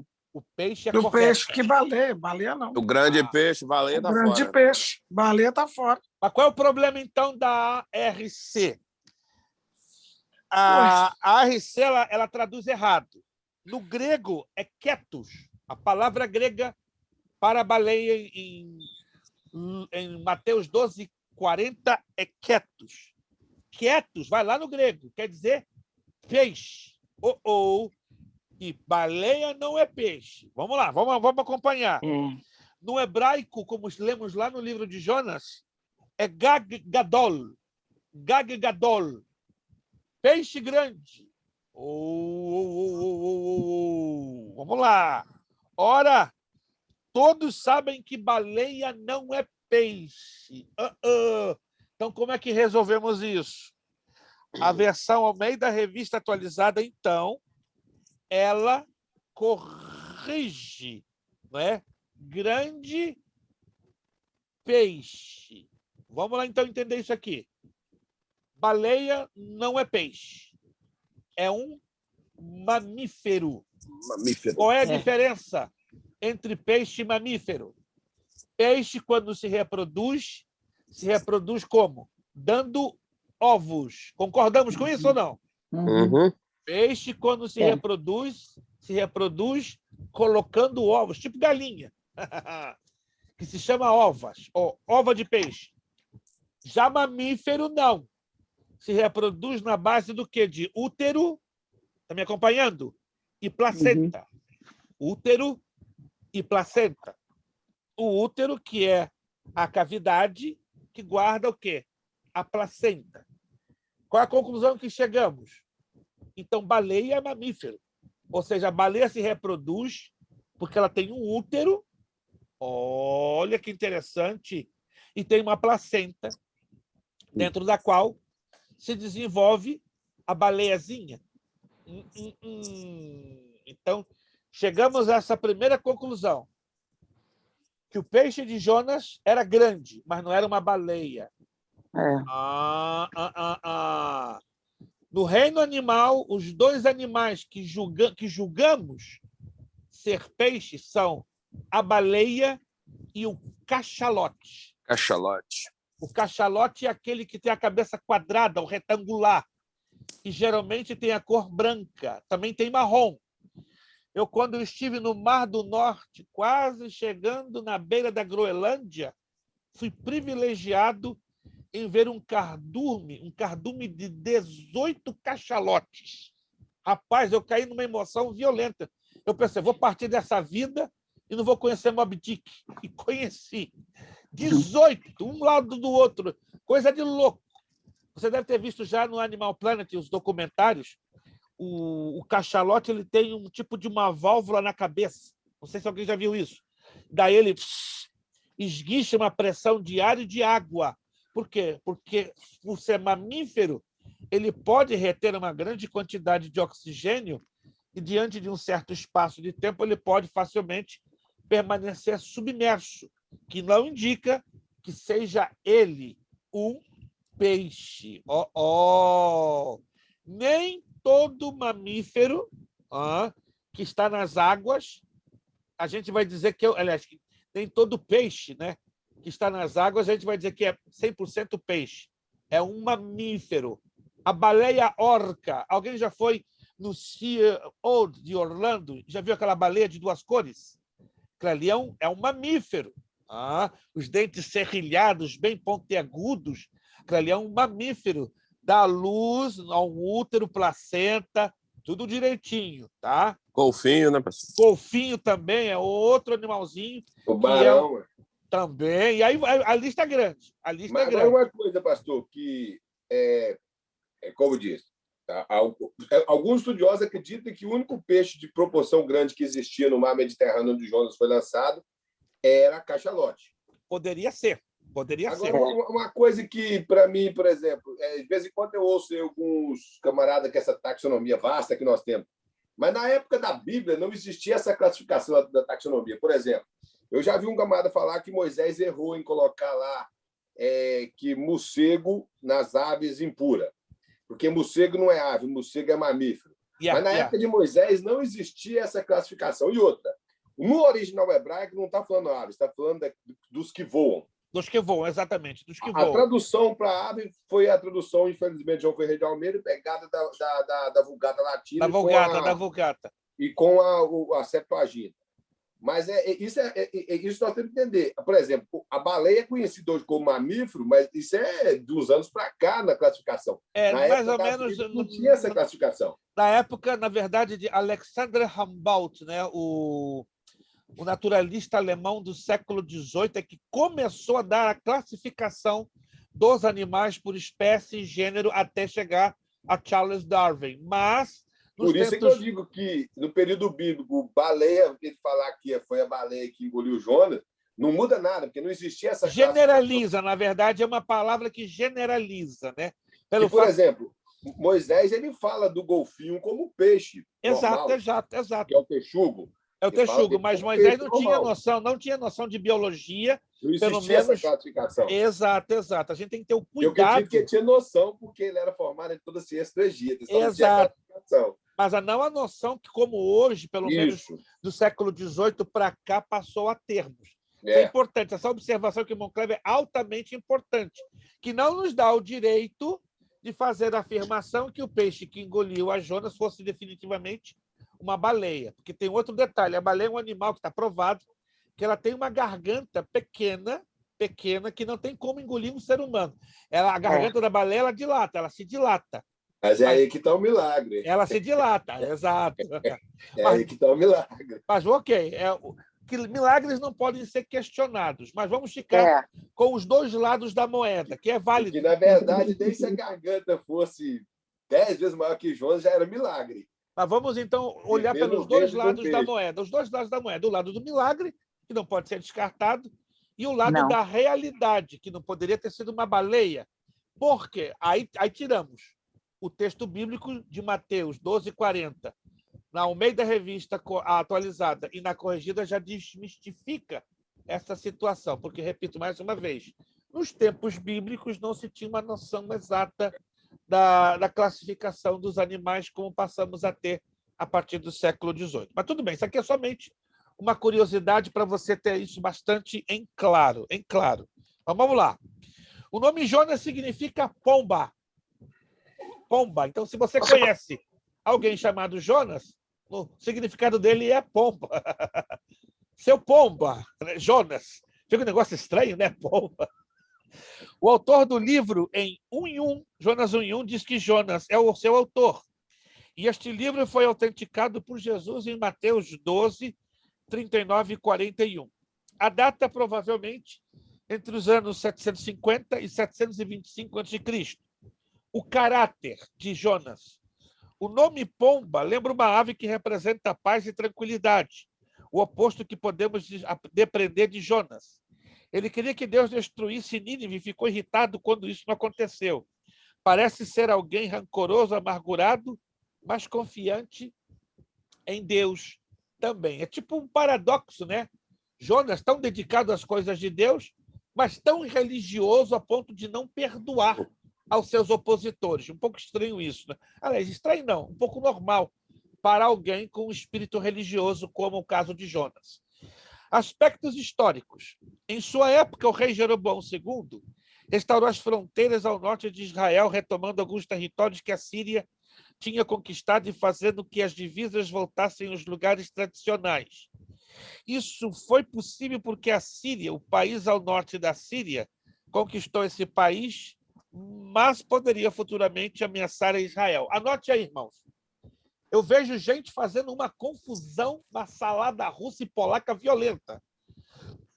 Dois países diferentes, nada tendo a ver com o outro, mas nomes parecidos. Uma coisa é a Síria, há dois S. E outra coisa é Síria. Cuidado, por favor, pelo amor do guarda de Niterói. Por favor. Já ouvi pastores de YouTube trocarem as bolas, jogar a Síria para dentro da Síria e a Síria para dentro da Síria. Não cometa esse sacrilégio teológico, por favor. Deixa bem claro, bem anotado. Tá? A Síria com S foi um país diferente, ao lado do Líbano, ao norte de Israel, ok? Que existe até hoje. A Assíria não existe nos dias de hoje. O território da antiga Síria seria o atual território do Irã e do Iraque combinados. Vai lá no mapa, pega o mapa do Irã e do Iraque. Juntos os dois, ali era o território da antiga Assíria. Mas o país Síria com S está lá no mesmíssimo lugar. Mudou um pouquinho as suas fronteiras, mas é o mesmíssimo lugar, tá? Por favor, tá? A capital da Síria é Damasco, até os dias de hoje, desde o templo do apóstolo Paulo, é Damasco, uma frutinha muito apreciada no hemisfério sul, né? No sul da Argentina, no sul da Austrália, da Nova Zelândia. Então, a capital da Síria, com S, é Damasco. Mas a capital da Assíria, Nínive. Então, muito cuidado, gente. Está notando que eu estou aqui deixando claro? Muito cuidado. Capital da Síria, 2 S, Nínive. Capital da Síria, Damasco. Bom, vamos lá. Pastor, mas a Síria não existe mais, então não tem como complicar. A Síria, ok. Mas não existe mais. Então mas tem gente que complica, você acredita? Complica muito. Tem gente que complica. Se a gente não bater bem na tecla, talvez amanhã ou mais tarde alguns de vocês vão esquecer e aí vai ficar bem difícil. Ok? Vamos lá. Contudo, nessa época, a situação permitiu uma era de paz e progresso por quase um século e a Deus. Jonas era um profeta de Deus em Israel e falava muito de misericórdia. Por isso, Deus o testou, mandando-o pregar arrependimento em Nínive, capital da Síria, para ver se ele realmente compreendia a misericórdia ao Senhor. No entanto, Jonas se ressentiu da tarefa e fez de tudo para desobedecer a Deus. Outra coisa que aqui eu não menciono na apostila, mas você pode estudar isso no pano de fundo cultural e histórico. Os assírios ficaram famosos pela crueldade. Quando eles invadiam uma nação, subjugavam um povo, então eles agiam com uma crueldade incomum a qualquer outro povo ou nação beligerante, ou seja, especializada na arte da guerra. Qual essa característica que os assírios tinham, que os romanos não chegaram a ter, que os babilônios não chegaram a ter, que os macedônios ou gregos não chegaram a ter. A crueldade. Escute essa. É para maiores de 21 anos o que eu vou descrever aqui agora. Tá? Se você é menor de 21, feche os ouvidos. Porque o nível de crueldade que os assírios usavam para os seus os povos dominados era terrível. Eles tinham por hábito cravar as lanças nos ventres das mulheres grávidas. Eles tinham esse hábito. Entrou num povo, numa nação que estava subjugando, com a lança vinha uma mulher grávida, era automático. É horrível. Algo assim. Outra coisa comum dos assírios, eles usavam uma adaga pequena, mas muito bem afiada, afiadíssima. E da ponta da unha do dedo, presta atenção, eles começavam a cortar como descascando a pele da pessoa. Descascava a primeira camada da pele. Depois que o cara foi descascado igualzinho uma banana, vai a segunda camada da pele. E aí vai a terceira. Ou seja, o camarada sangrava, gritava, urrava. Era uma dor excruciante. Consegue imaginar isso? Não tenta imaginar. Era um sofrimento. O camarada, no primeiro corte, já estava sangrando. Se não bastasse, passava o segundo e o terceiro. Então, o camarada era descascado igualzinho uma banana. Assim eles faziam com os povos subjugados. Escute essa. Jonas sabia de tudo isso. Quando Deus decide dar a oportunidade de arrependimento a Jonas, o que acontece? Jonas fica indignado. Não é possível. O quê? O meu Deus! Misericórdia desse povo. Esse povo tem que morrer. Esse povo tem que ir para o inferno. Esse povo tem que queimar. Mas é o sentimento de um religioso. O religioso não opera com amor. Não vê a possibilidade de arrependimento. Aí ele ficou tão indignado.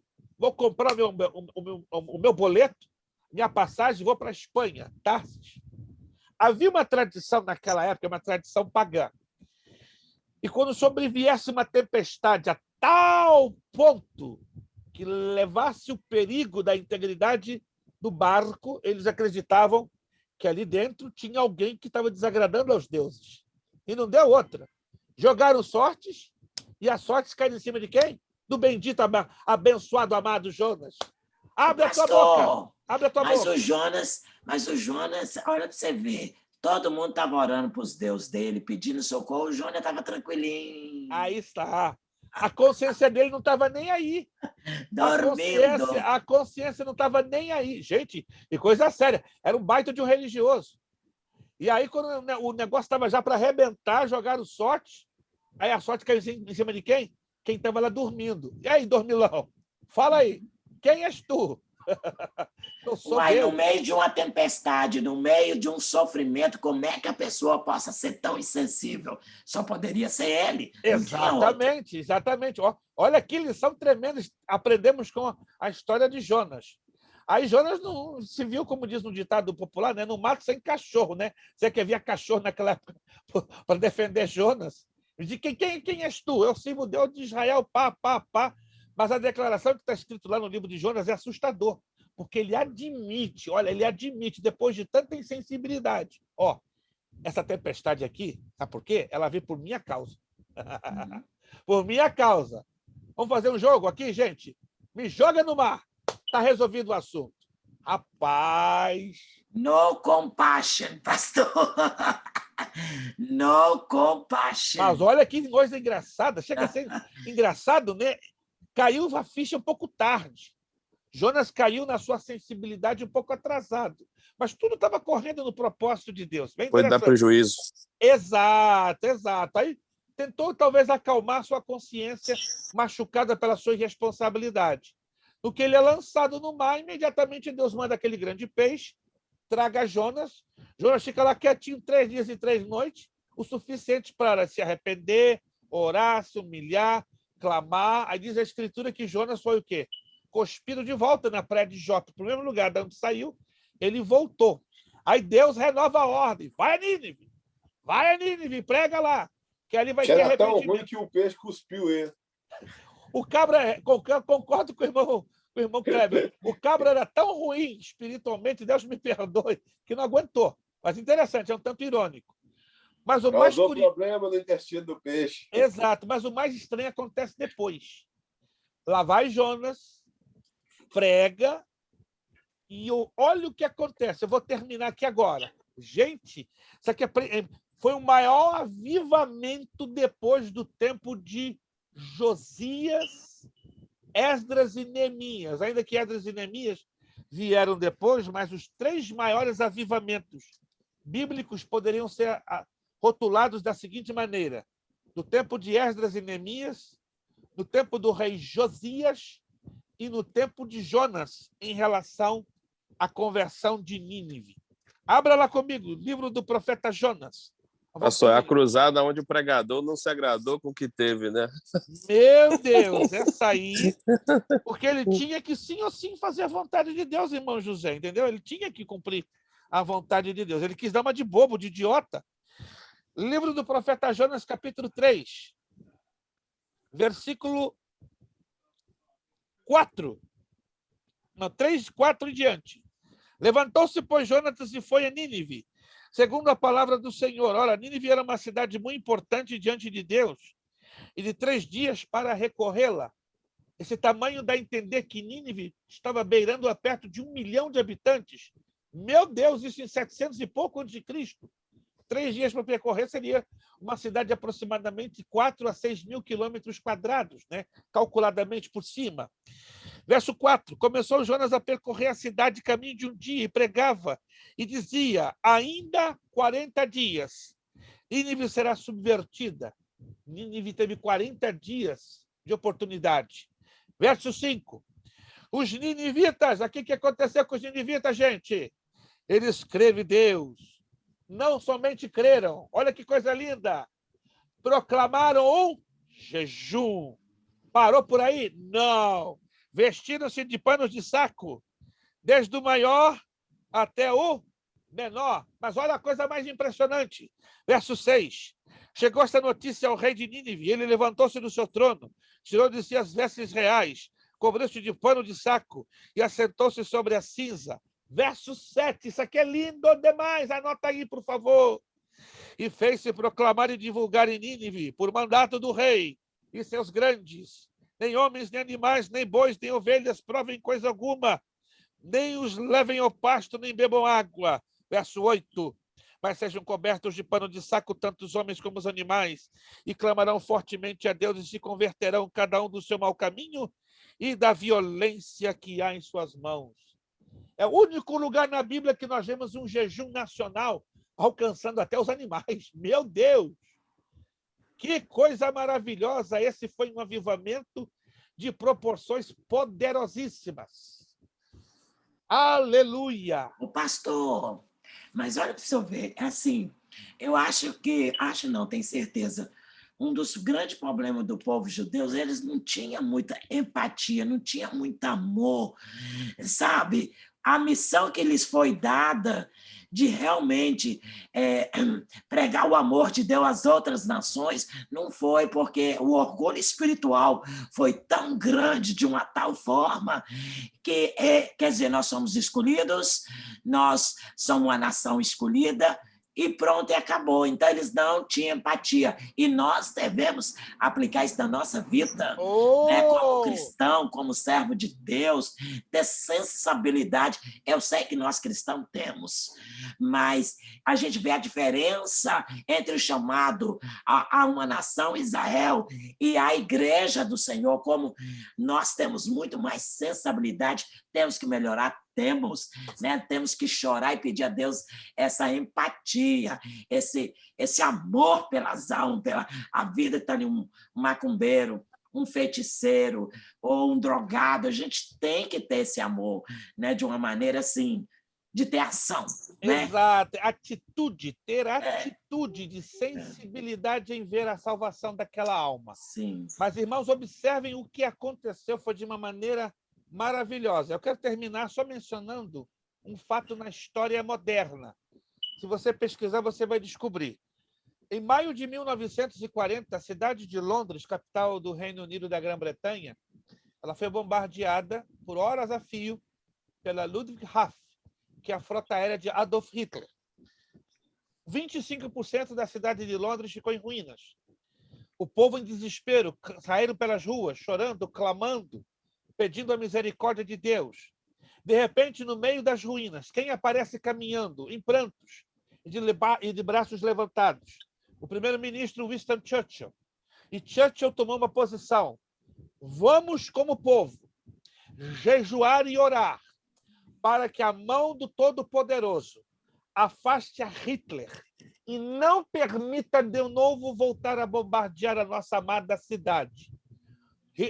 Churchill usou todos os meios radiofônicos disponíveis na época. Imediatamente, não apenas os londinenses, mas todos os britânicos, todo o Reino Unido da Grã-Bretanha, até na época o rei George VI, todos se colocaram em jejum em clamor pelo Reino Unido da Grã-Bretanha. Foi um jejum que durou 24 horas. Hitler, em 18 horas, já estava preparando a segunda invasão para arrebentar Londres e acabar com o Reino Unido. A história da Segunda Guerra Mundial definitivamente seria diferente. Mas, para a surpresa dos alemães, olha o que acontece. Quando Hitler começa a decolar as suas aeronaves para cruzar o Canal da Mancha, usando o solo francês na Normandia, um poderoso vento, um poderosíssimo vento como de um furacão, começa a soprar do lado contrário do Canal da Mancha, impedindo com que as aeronaves da Luftwaffe, mais de 500 aviões, se levantassem para lançar o segundo ataque sobre Londres e sobre o Reino Unido da Grã-Bretanha. Parte dessas aeronaves foram destruídas pela violenta força dos ventos. Quando os ingleses se deram conta que Hitler não estava alcançando o espaço aéreo britânico, chegou a grande notícia. Um grande vendaval assolando o Canal da Mancha e a Luftwaffe, de novo, foi vencida, não pelo braço do exército britânico, mas pelo braço do jejum, da oração e do Eterno de Israel. Irmãos, Deus trabalha ainda em favor do seu povo. Quantos de vocês creem que Deus pode mudar o rumo de uma história, de uma nação, de uma vida? Aleluia! Eu creio que ele pode mudar o rumo da história desse país chamado Estados Unidos. Ele pode mudar o rumo de um país chamado Brasil, mergulhado em tanta vergonha de corrupção e trapaça. Eu sei que Deus pode mudar a sua história e a minha história, desde o momento que eu creio e eu tomo uma posição. Como aconteceu com Abraham Lincoln, que fez um jejum nacional por 3 dias e aí terminou a Guerra Civil Americana.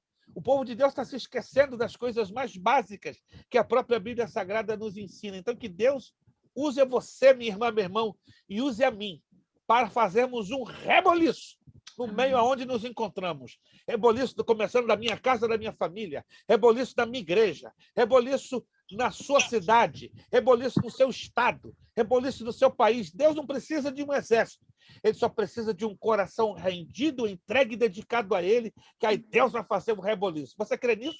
Amém. Que Deus pode usar a tua vida para fazer o reboliço? Amém. Se você crê, amém. Se você não crê, aí o negócio fica estranho, fica difícil. Tá bom, meus irmãos? Deixa eu aqui fazer uma proposta a vocês. Já passou do horário, são 9h50. Eu vou postar no grupo imediatamente as respostas do restante dos exercícios, tá? Página por página. Está faltando, então, da página 24 dos exercícios até o final, que eu não quero tomar tempo para corrigi-los agora, porque vai realmente tomar um considerável tempo e eu respeito o tempo que nós temos que estar aqui com vocês, tá bom? Então, fiquem atentos que eu vou, então, fazer a postagem das páginas com os exercícios corrigidos. Repetindo aquilo que eu falei no início, e alguns alunos não estavam. Devido a uma situação minha de saúde, eu cancelei, sou obrigado, por ordem médica, por pedido médico, né? Fui colocado contra a parede.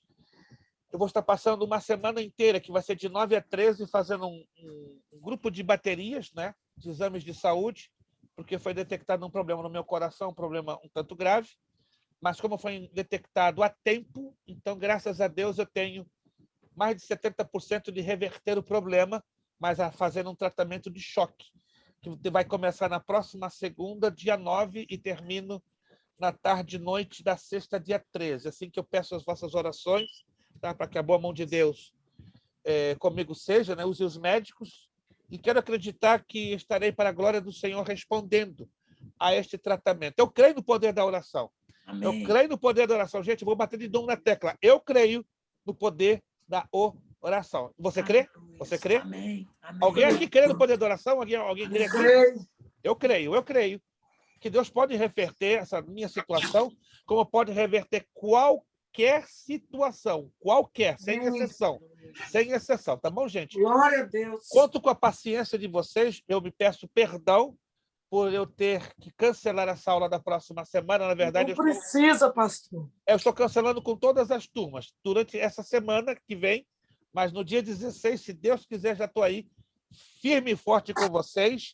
E a prova é dia 16, né? E seria, irmã, como estou cancelando uma aula, salta tudo uma aula para frente. É isso que eu quero fechar agora. Salta tudo uma aula para frente. Então, a prova, na verdade, será no dia 23. Anote aí. Eu vou postar tudo isso direitinho para você não se esquecer. A prova, então, será no dia 23 de agosto, com a finalização da matéria. 23 de agosto. Então, a nova matéria vai começar no dia 30.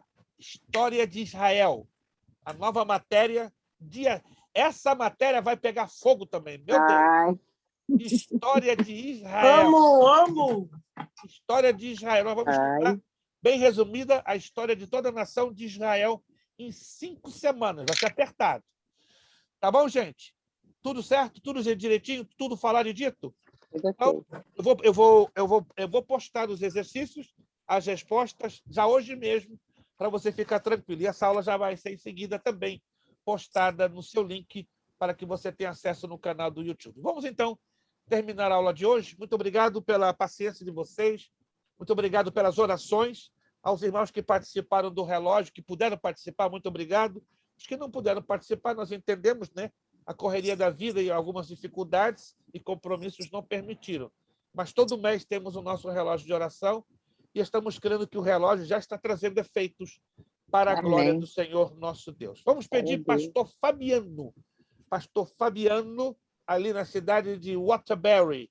Na verdade, ele é o pastor lá de uma igreja muito abençoada na cidade de Waterbury, mas reside na cidade vizinha, na cidade de Danbury, né? Muito conhecida por muitos irmãos aqui. Então, o pastor Fabiano vai estar abrindo o seu áudio agora e está nos despedindo com uma palavra de oração. E voltamos às nossas aulas normais no dia 16. 16, anote aí. 16 voltamos. O dia 9, então, pela minha situação de exames de saúde, eu não poderei estar com vocês, mas no dia 16, se Deus quiser, estaremos aqui empurrando, então, uma aula para frente. Tá bom? Muito obrigado, gente. Deus abençoe. Pastor Fabiano, terminando com a palavra de oração.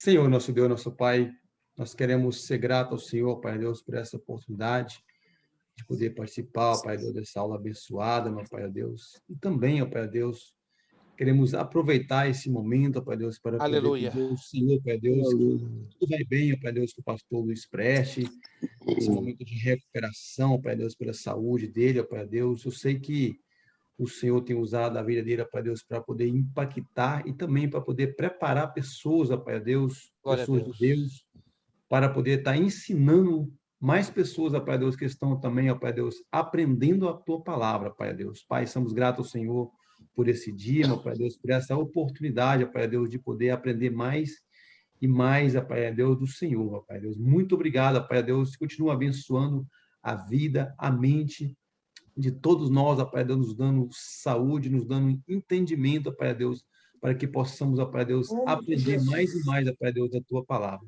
Aleluia. Estamos gratos ao Senhor, em nome do Pai, do Filho e do Espírito de Deus. Amém. Amém, amém. Nosso lema, seriedade. Seriedade. Compromisso. Compromisso. Disciplina. Disciplina. Seriedade. Compromisso. Disciplina. Seriedade. Seriedade. Compromisso. Disciplina. Disciplina. É necessário que ele cresça. É necessário que ele cresça. Que eu diminua. É necessário que ele cresça. É necessário que ele cresça. Que eu diminua. Que eu diminua. É necessário que ele cresça. É necessário que ele cresça. E que eu diminua. E a Deus damos o quê? A honra, a glória e o poder. E a vitória é nossa. Pelo nome de Jesus e pelo sangue de Jesus. Deus os abençoe. Amo vocês. Vocês são tremendos.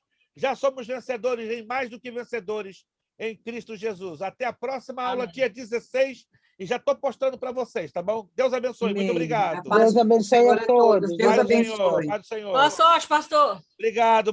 Deus abençoe. Amém. Obrigado. Amém.